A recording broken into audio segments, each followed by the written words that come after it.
Hello everyone, welcome to agriculture vision online platform. Myself Sandeep Beniwal. इस video में अपने class 11th का 10th lesson करेंगे, जिसमें अपने दो फसलें पढ़ चुके थे। एक टमाटर को पढ़ चुके थे, एक बैंगन को पढ़ चुके थे। आज अपने पढ़ेंगे मिर्च को। कैप्सिकम एनम इसका वानस्पतिक नाम होता है, और सारी चीज़ें कौन सी जलवायु, किसके कारण इसका हरा रंग होता है, किसके कारण इसमें तीखापन होता है, मृदा और भी बहुत सारे रोग कौन से लगते हैं, कीट कौन से लगते हैं, बीज की कितनी मात्रा चाहिए होती है, भूमि कौन सी चाहिए होती है, भूमि तैयार कैसे करते हैं, उपज कितनी होती है, रोग कौन से लगते हैं, ये सारी जानकारी अपने इस वीडियो में प्राप्त करेंगे। ठीक है, चलिए आज स्टार्ट करते हैं अपने मिर्च और कैप्सिकम एनम। सब्जियों की खेती, मिर्च या चिल्ली मिर्च, ये थर्ड है, थर्ड क्रॉप है अपनी मिर्च। देखिए, सबसे पहले अपने रोजाना के भांति वानस्पतिक नाम और कुल को पढ़ेंगे।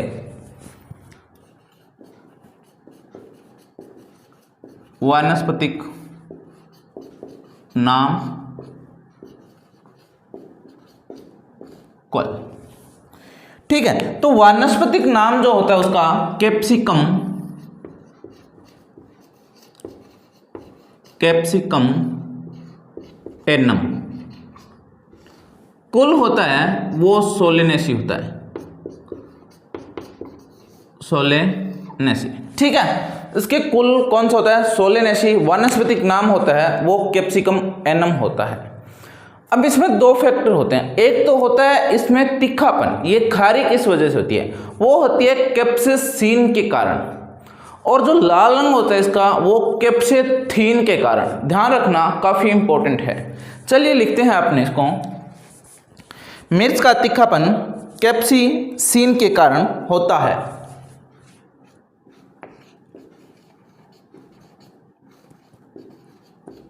मिर्च का तीखापन कैप्सेसीन, तीखापन कैप्सेसीन के कारण होता है।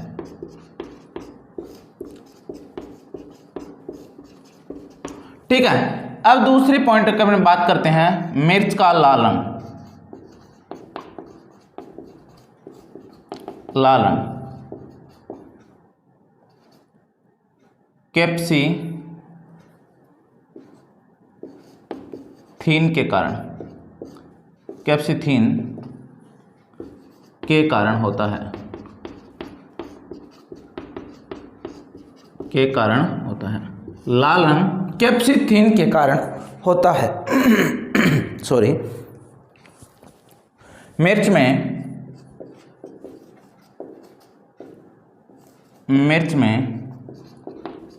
विटामिन ए, फॉस्फोरिक अम्ल, विटामिन बी, मिर्च में vitamin A, vitamin B, phosphoric अम्ल, नहीं विटामिन सी, ए व सी, फॉस्फोरिक अम्ल और कैल्शियम, कैल्शियम प्रचुर मात्रा में होता है, प्रचुर मात्रा में होता है। ठीक है, ये सब चीजें इसके अंदर होती है। विटामिन ए होता है, विटामिन सी होता है, फॉस्फोरिक अम्ल होता है, फॉस्फोरस होता है और कैल्शियम इसमें होता है। ये सारी चीजें इसमें प्रचुर मात्रा में पाई जाती है। फॉस्फोरिक अम्ल नहीं है, फॉस्फोरस है। फॉस्फोरिक अम्ल नहीं है, फॉस्फोरस कैल्शियम, पी, इसको पी बोलते हैं, और कैल्शियम इसको सी बोलते हैं। ठीक है, कैल्शियम ये सारे क्या होते हैं, प्रचुर मात्रा में होते हैं। अब बात करते हैं मृदा एवं खेत की तैयारी। सबसे पहले, इससे पहले करते हैं जलवायु।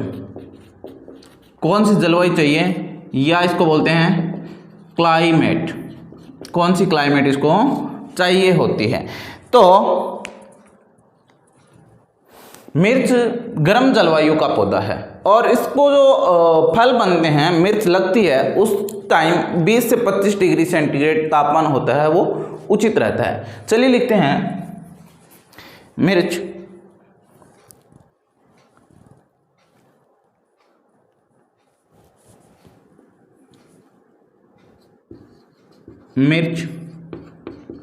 गर्म जलवायु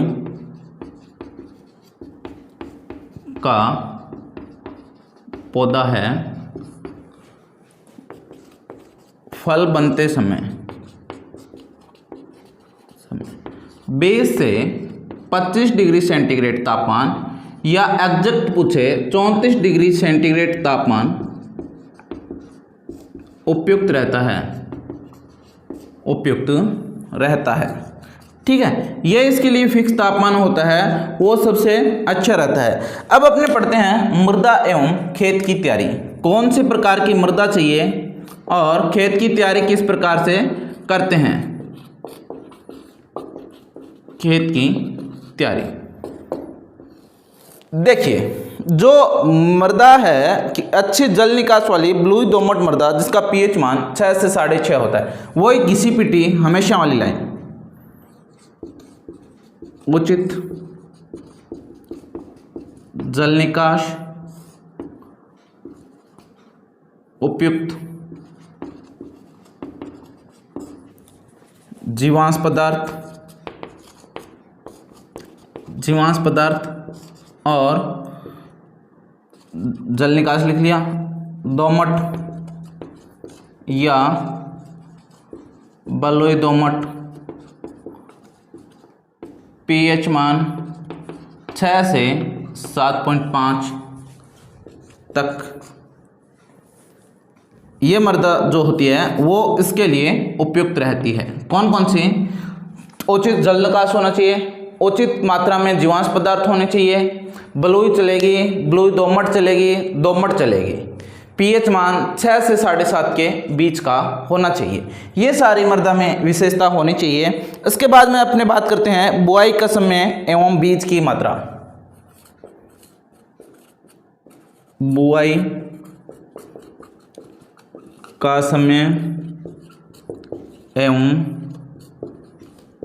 बीज की मात्रा।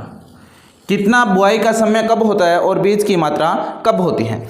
तो आपको पता ही होगा कि जो मिर्च है वो दिवस निष्प्रभावी पौधा है। अपने क्लासिफिकेशन में पढ़ा था कौन सा शॉर्ट डे प्लांट है, कौन सा लॉन्ग डे प्लांट है, कौन सा डे नेचुरल प्लांट है, नेचुरल प्लांट है। ठीक है, तो ये अपने चर्चा की थी क्लासिफिकेशन जब पढ़ा था, सब्जियों का वर्गीकरण पढ़ा था, उसमें अपने इस टॉपिक पे चर्चा की थी। तो आप सभी जानते हैं कि मिर्च जो होता है तो डीएनपी प्लांट होता है, तो इसको तीनों ऋतुओं में कभी भी लगा सकते हैं। तीनों की अपने बात करेंगे कि इस ऋतु में लगाने के लिए कब इसकी बुआई की जाती है और इस ऋतु में लगाने के लिए कब इसकी बुआई की जाती है। सभी ऋतु का अपने बारी बारी से जिक्र करेंगे। तो लिखते हैं सबसे पहले मिर्च डीएनपी पौधा है, अतः इसे तीनों ऋतु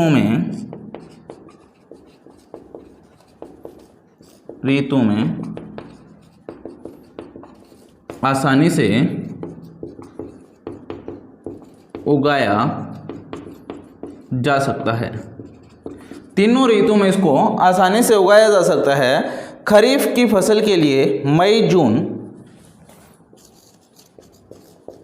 खरीफ के लिए मई जून, कॉमा रबी के लिए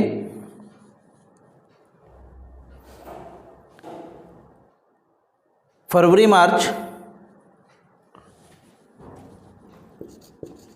रबी के लिए फरवरी मार्च में पौध तैयार करते हैं। पौध तैयार कब करनी चाहिए अपने को? फरवरी मार्च में रबी के लिए, और खरीफ में मई जून में पौध तैयार करनी चाहिए। अब बात करते हैं अपने बीजों की बुआई से पूर्व उनको कवकनाशी से उपचारित करना चाहिए। बीजों को बुआई से पूर्व कैप्टानिया थायरम 2 ग्राम, कैप्टानिया थायरम 2 ग्राम प्रति केजी सीड के हिसाब से उपचारित कर बोना चाहिए, उपचारित कर बोना चाहिए। ठीक है, ये अपने क्राइटेरिया रहता है इसका। इसके बाद में सामान्य बीज दर होती है वो 1 से 1.5 kg होती है।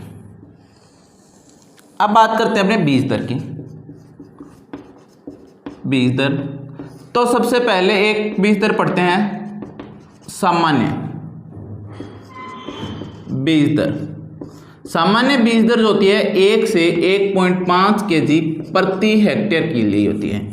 और दूसरी होती है संकर बीज दर। संकर बीज दर जो अपने रखते हैं वो 250 ग्राम प्रति हेक्टेयर रखी जाती है, 250 ग्राम प्रति हेक्टेयर रखी जाती है। इसके बाद में अपने पौधरोपण दूरी की भी यदि बात करते हैं तो पौधरोपण दूरी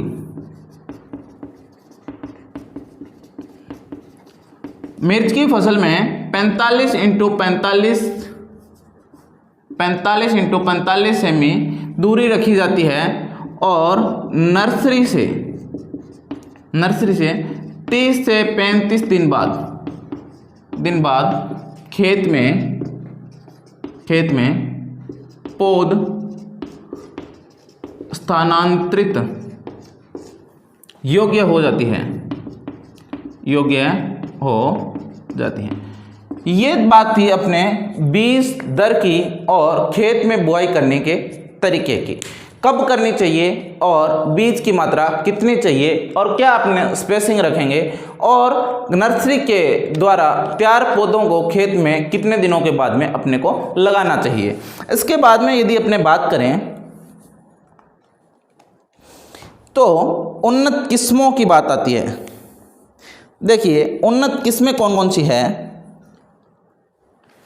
तो सबसे पहले इनको 2 प्रकार से इनको विभाजित किया जाता है। एक तो मसाले वाली किस्में और एक जो शिमला मिर्च होती है सब्जी वाली किस्म के नाम से उसको जाना जाता है। तो 2 प्रकार से इसको विभाजित किया जा सकता है। चलिए सबसे पहले अपने उन्नत किस्मों में सबसे पहले अपने मसाले वाली जो लंबी मिर्ची होती है उसके बारे में बात करेंगे। तो देखते हैं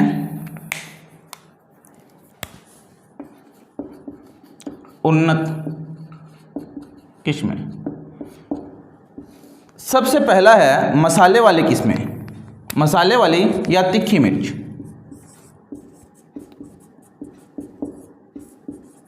मसाले वाली या तीखी मिर्च, इसकी कौन कौन सी किस्में हैं यहाँ पे लिखते हैं। पूसा ज्वाला, पूसा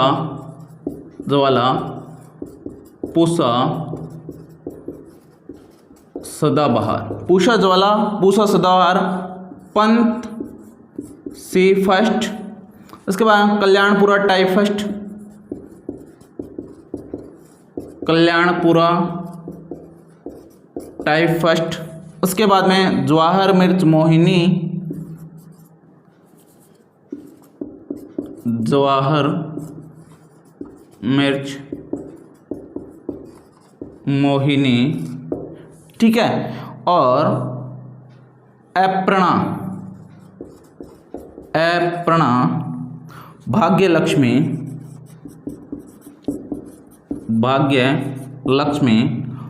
पटना सूर्य, आंध्रा ज्योति। ये जो सारी किस्में हैं वो है अपने मसाले वाली या तीखी किस्में। इसके बाद में अपने बात करते हैं कि कौन सी किस्में ऐसी है जो अपने काम में लेते हैं। एक नंबर था मसाले वाली और दूसरा है शिमला मिर्च।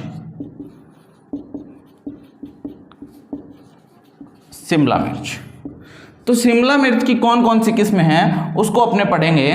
तो शिमला मिर्च को मीठी मिर्च या सब्जी वाली मिर्च भी कहते हैं। मीठी मिर्च या सब्जी वाली कौन कौन सी किस्में हैं उनको अपने इनलिस्ट करते हैं। सबसे पहली किस्म, बहुत इंपॉर्टेंट किस्म है ये, कैलिफोर्निया वंडर। कैलिफोर्निया वंडर है वो मीठी मिर्च की किस्म है। रूबी किंग, बहुत बार क्वेश्चन पूछा जाता है रूबी किंग किसकी किस्म है, तो मिर्च की किस्म है। Yellow wonder, yellow wonder, Chinese giant, Chinese giant. उसके बाद में सिलेक्शन 27, ये भी काफ़ी बार पूछी जाती है। सिलेक्शन 27, अर्का मोहिनी। देखो मोहिनी किसकी किस्म थी, लंबी मिर्च की, ये देखिए मोहिनी। और अर्का मोहिनी है वो मीठी मिर्च की या मीठी मिर्च की या सब्जी मिर्च की या शिमला मिर्च की किस्म है। इसके बाद में अपने खाद व उर्वरक के बारे में पढ़ेंगे। खाद व उर्वरक में सेम वही बात पढ़ेंगे कि इसको अपने 40-50 किलो, मैं आपको बताऊंगा कितनी मात्रा दी जाती है। गोबर की सड़ी गली खाद की फिक्स मात्रा होगी 20 से 25 टन, 20 से 25 टन प्रति हेक्टेयर की दर से गोबर की खाद, ये निर्धारित मात्रा होती है। इसके बाद अपने जो मात्रा होती है नाइट्रोजन वगैरह की थोड़ी बहुत चेंजेबल होती है। जितनी भी नाइट्रोजन की मात्रा होगी उसको 3 भागों में बांटकर अपने देंगे।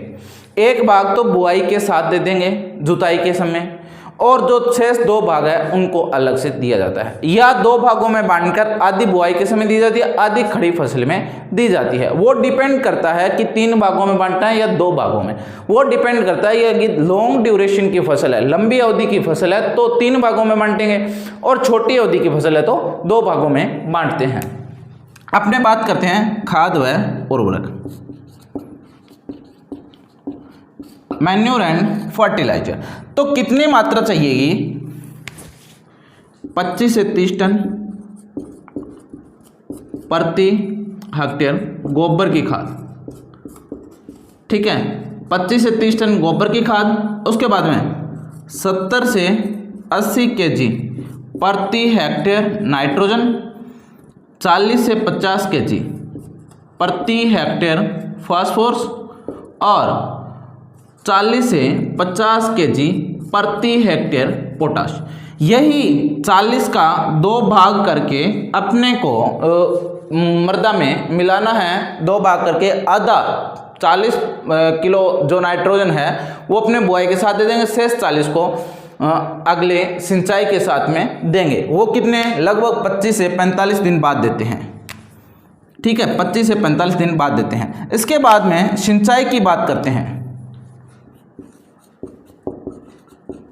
अब बात करते हैं सिंचाई की। देखिए पौधरोपण के समय यदि भूमि में उचित नमी है, यदि पौधरोपण के समय भूमि में उचित नमी है तो अपने को उस समय सिंचाई नहीं करनी होती है। पौधरोपण करने के बाद, तुरंत बाद। यदि पौधरोपण के तुरंत बाद भूमि में उचित नमी नहीं है तो अपने को तुरंत सिंचाई करनी चाहिए। लिख लेते हैं, पौधरोपण के तुरंत पश्चात भूमि में नमी नहीं होने की स्थिति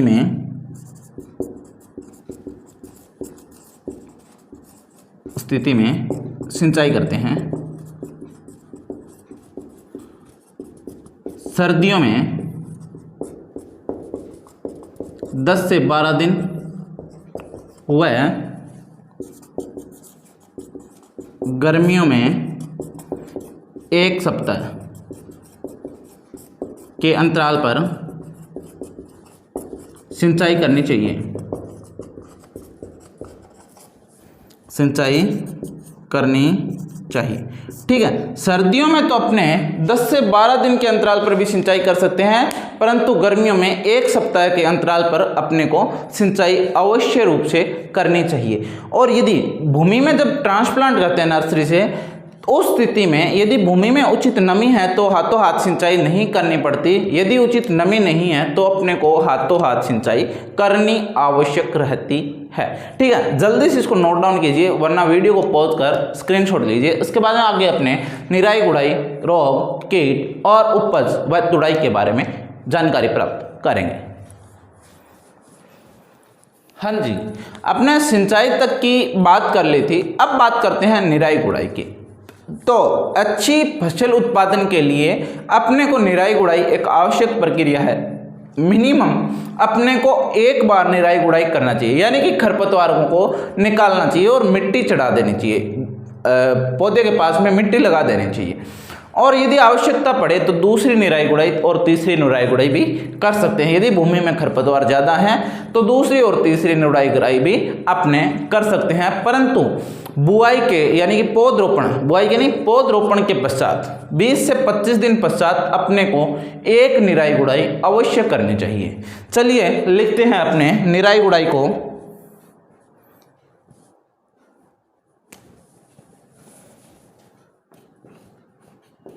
इंटरकल्चर ऑपरेशन, निराई गुड़ाई। देखिए निराई गुड़ाई के लिए अपने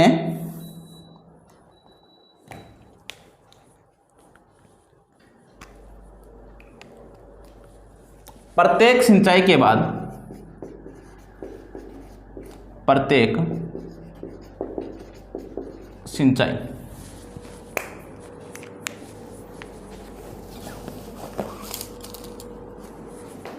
के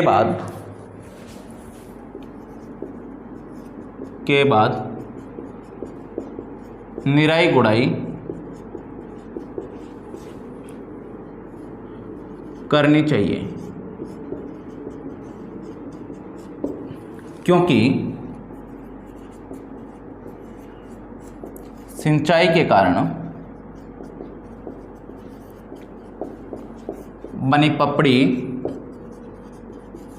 टूट जाए। ठीक है, निराई गुड़ाई जब अपने करेंगे तो पपड़ी सिंचाई से जो बनती है वो टूट जाती है। इसके बाद में अपने बात करते हैं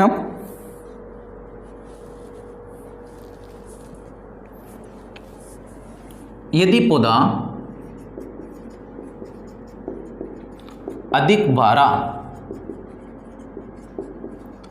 अधिक भारी यानी प्रोडक्शन जो होता है वो ज़्यादा होता है, भारी दिखाई देता है, तो मिट्टी चढ़ाकर सहारा देना चाहिए। पौधे को मिट्टी चढ़ाकर क्या करना चाहिए? सहारा देना चाहिए। इसके बाद में अपने प्रमुख कीट की बात करते हैं। ऑलमोस्ट फसल में आपको बताया था कि कीट और रोग सेम होते हैं, कुछ 1-2 कीट होते हैं वो अलग होते हैं। तो सबसे पहले अपने बात करते हैं हरा तेला।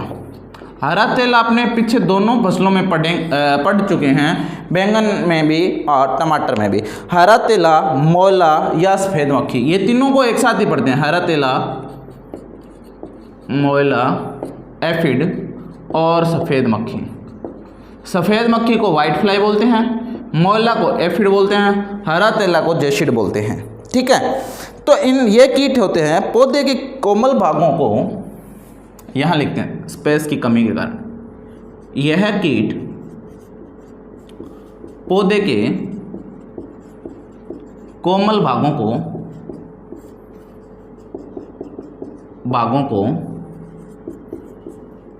का रस चूसकर पौधे को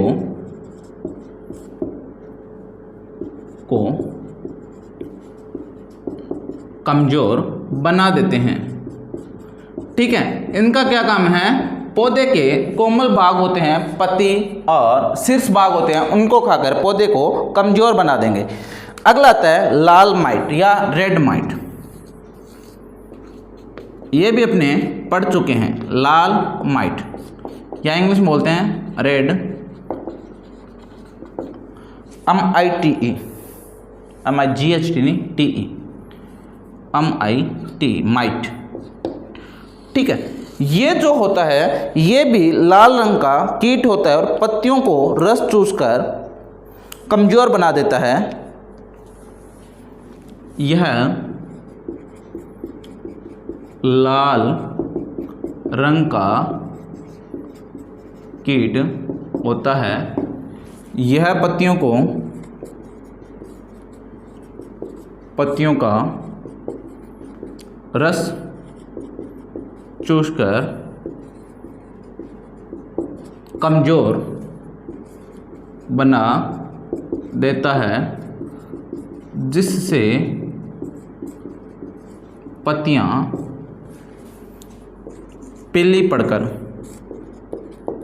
पड़कर नीचे गिरने लगती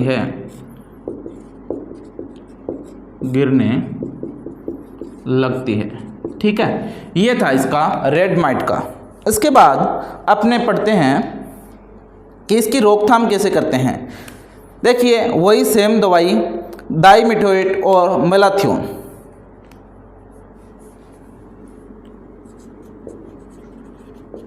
रोकथाम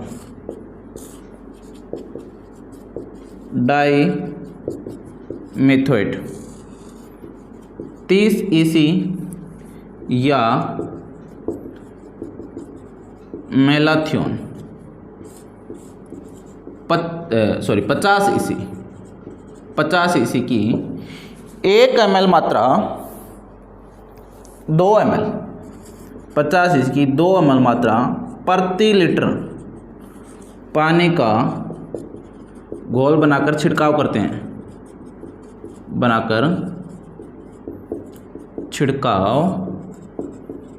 हैं। इससे क्या होता है, उपचार होता है। लगभग सेम में यही होती है, या अपने कवकनाशी से उपचारित करके बोएंगे। अब बात आती है प्रमुख रोग की। देखिए प्रमुख रोग, इंपॉर्टेंट डिजीज।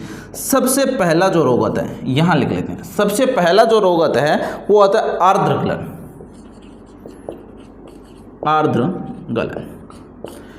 इससे तो आप अब तक भली भांति परिचित हो गए होंगे कि आर्द्र गलन जो रोग होता है वो नर्सरी के समय ही पौधों में आता है। किस कारण से आता है, या तो नर्सरी में पानी भराव की अधिक समस्या थी, इस कारण से आता है। तो देखिए यह नर्सरी से रोग उत्पन्न होता है और पौधों में अपने ट्रांसप्लांट के समय भी मिल जाता है। इसके बाद दूसरी, यदि इसके उपचार की बात करें तो उचित अपने पास नर्सरी में जल निकास होना चाहिए, और यह कवक के द्वारा फैलता है, इसलिए कवकनाशी से बीज उपचारित करके ही नर्सरी में बीजों को बोना चाहिए। चलिए लिखते हैं।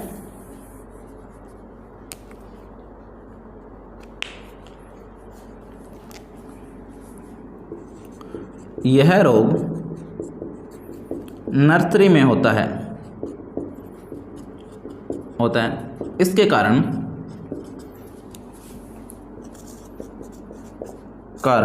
छोटे पौधे मर जाते हैं। छोटे पौधे क्या हो जाएंगे, मर जाते हैं। यह रोग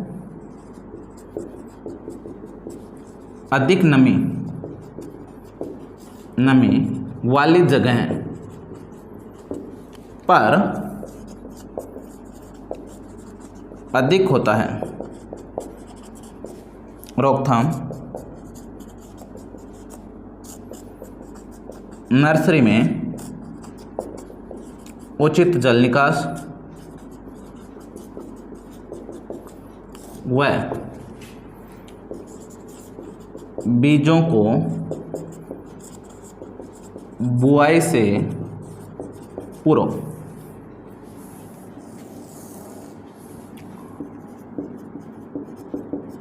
कवकनाशी से उपचारित करना चाहिए।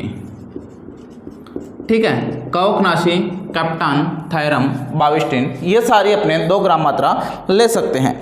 दूसरा आता है मोजेक।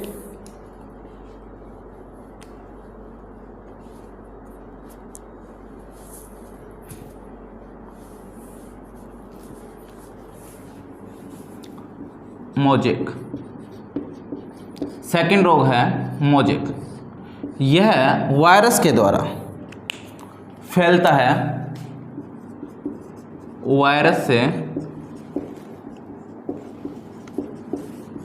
फैलता है वाहक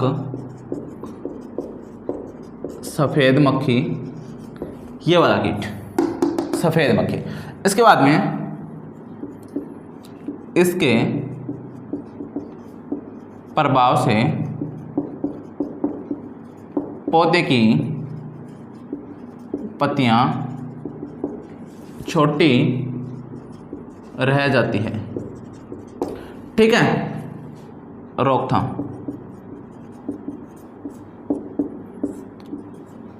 प्रभावित पौधे को उखाड़कर जला देना चाहिए।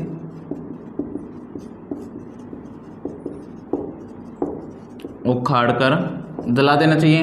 दूसरा, रोगरोधी किस्मों का उपयोग करना चाहिए, करना चाहिए। तीसरा, सफ़ेद मक्खी का नियंत्रण करना चाहिए। यह काम करके अपने क्या कर सकते हैं, मोजेक रोग को रोका जा सकता है। तीसरा आता है मुरझान या विल्ट। मुरझान या विल्ट। विल्ट, इसके प्रभाव से पौधा अचानक सूख जाता है। विल्ट से हमेशा पौधा सूखता है। इसके प्रभाव से पौधा अचानक सूख जाता है। इससे इसके नियंत्रण के लिए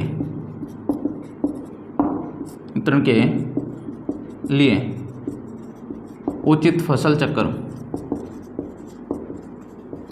अपनाना चाहिए। ठीक है, उचित क्या करना चाहिए अपने को, फसल चक्र अपनाना चाहिए। अंतिम रोग देखते हैं, पर्णकुंचन रोग या लीफ कर्ट रोग।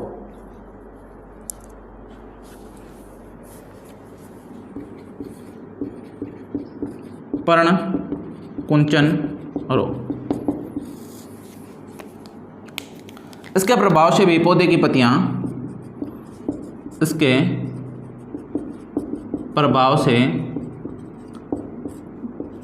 पौधे की पत्तियां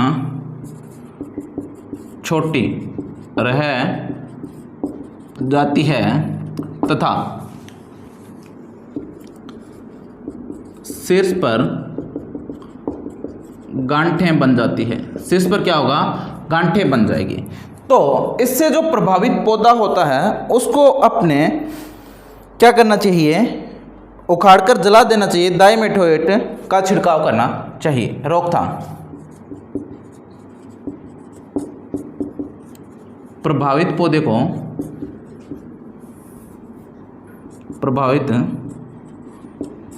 को जला देना चाहिए। सेकंड, डाइमिथोएट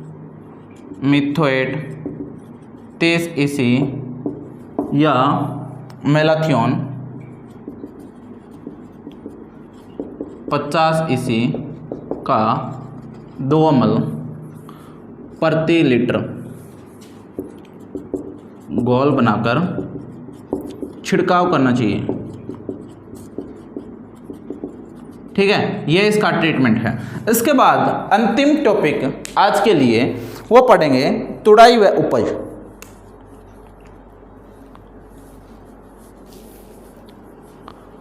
हरी मिर्च की जो उपज होती है, तुड़ाई होती है, तुड़ाई करनी चाहिए अपने को उपज। हरी मिर्च की तुड़ाई फल लगने